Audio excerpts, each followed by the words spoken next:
গত ১৬ বছর ক্ষমতায় থাকাকালে আওয়ামী লীগ সরকার স্কুল, কলেজ, ইউনিভার্সিটি থেকে শুরু করে দেশের প্রায় প্রতিটি শিক্ষা প্রতিষ্ঠানের দখল নিয়েছিল। তবে শত চেষ্টার পরেও তারা চট্টগ্রামের একটি মাদ্রাসাকে নিজেদের কন্ট্রোলে নিতে পারেনি। শেখ হাসিনার অপারেশনের বিরুদ্ধে ঢাল হয়ে ওঠা সেই মাদ্রাসাটির নাম হল আল জামিয়াতুল আহলিয়া দারুল উলুম মঈনুল ইসলাম বা সংক্ষেপে হাটহাজারী মাদ্রাসা।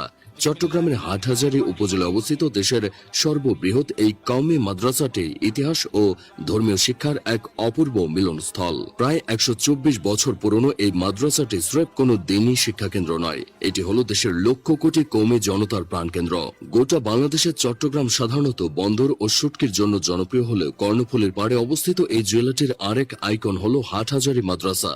এখান থেকেই উঠে এসেছে অসংখ্য দেশবরেণ্য আলেম ওলামা। তাদের মধ্যে অন্যতম হলেন শাহ আহমদ শফি, হারুন বাবুনগরী, জোনায়েদ বাবুনগরী, মুফতি ফয়জুল্লাহ, জমিরুদ্দিন নানুপুরী, মুফতি আব্দুর রহমান, আশরাফ আলী বিশ্বনাথী সহ প্রমুখ ব্যক্তিবর্গ। ভারতের বিখ্যাত দারুল উলুম দেওবন্দের আদলে প্রতিষ্ঠিত এই মাদ্রাসাটির অনুকরণে পরবর্তীতে আরও বিপুল সংখ্যক মাদ্রাসা নির্মিত হওয়ায় হাটহাজারী মাদ্রাসাকে উম্মুল মাদারিস বা মাদ্রাসার জননীও বলা হয়। হাটহাজারী মাদ্রাসার প্রতিষ্ঠাকালীন সময়ে এই অঞ্চলের ইসলামিক শিক্ষার অবস্থা ছিল খুবই বেহাল, যা দেখে চট্টগ্রাম জেলার প্রখ্যাত কয়েকজন আলেম ভারতের দেওবন্দ মাদ্রাসার অনুকরণে মাদ্রাসাটি প্রতিষ্ঠার সিদ্ধান্ত নেন। পরবর্তীতে মাদ্রাসা স্থাপনের জন্য জমি দান করেন গোলবদন জমিদার। তার দানকৃত জায়গার উপরে ১৯০১ সালে এই মাদ্রাসা নির্মাণ করা হয়। সে সময় এটির নাম দেওয়া হয় আল জামিয়াতুল আহলিয়া দারুল উলুম মঈনুল ইসলাম। মাদ্রাসাটি প্রতিষ্ঠার নেপথ্যে সবচেয়ে বেশি যে দুজনের অবদান রয়েছে তারা হলেন দেওবন্দি আন্দোলনের নেতা আব্দুল ওয়াহেদ বাঙালি ও সমাজ সংস্কারক হাবিবুল্লাহ কুরাইশি। তন্মধ্যে হাবিবুল্লাহ কুরাইশি এই মাদ্রাসার প্রথম মহাপরিচালক হিসেবে দায়িত্ব পালন করেন। ১৯৪১ সালে তার মৃত্যুর পর হাটহাজারী মাদ্রাসার মহাপরিচালকের দায়িত্ব গ্রহণ করেন শাহ আব্দুল ওয়াহাব।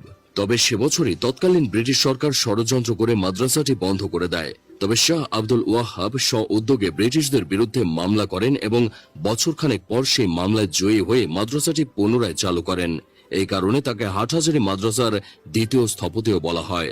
শাহ আব্দুল ওয়াহাব ৪০ বছরের আমলে মাদ্রাসাটির অভূতপূর্ব উন্নতি সাধিত হয়েছিল। তার প্রচেষ্টার ফলেই এই মাদ্রাসা জাতীয় স্তরে উন্নীত হয়।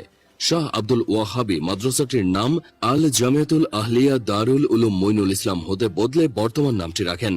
৪.৪৩ একর আয়তনের এই মাদ্রাসাটি ১২৪ বছরের পথ চলায় অসংখ্য আলেমের জন্ম দিয়েছে।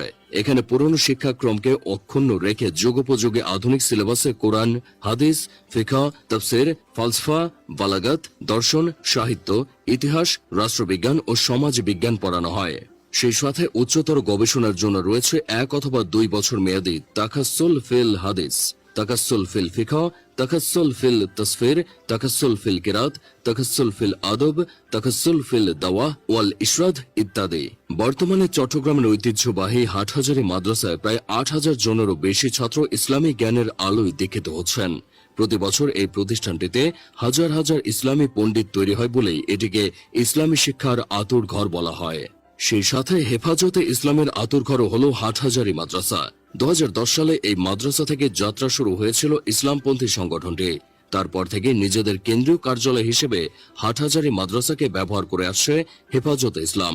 কওমি শিক্ষার প্রসার ও ইসলামী পণ্ডিতদের ক্রমধারা বজায় রাখার ক্ষেত্রে চট্টগ্রামের হাটহাজারী মাদ্রাসা বাংলাদেশের এক বিকল্পহীন মাধ্যম হয়ে উঠেছে।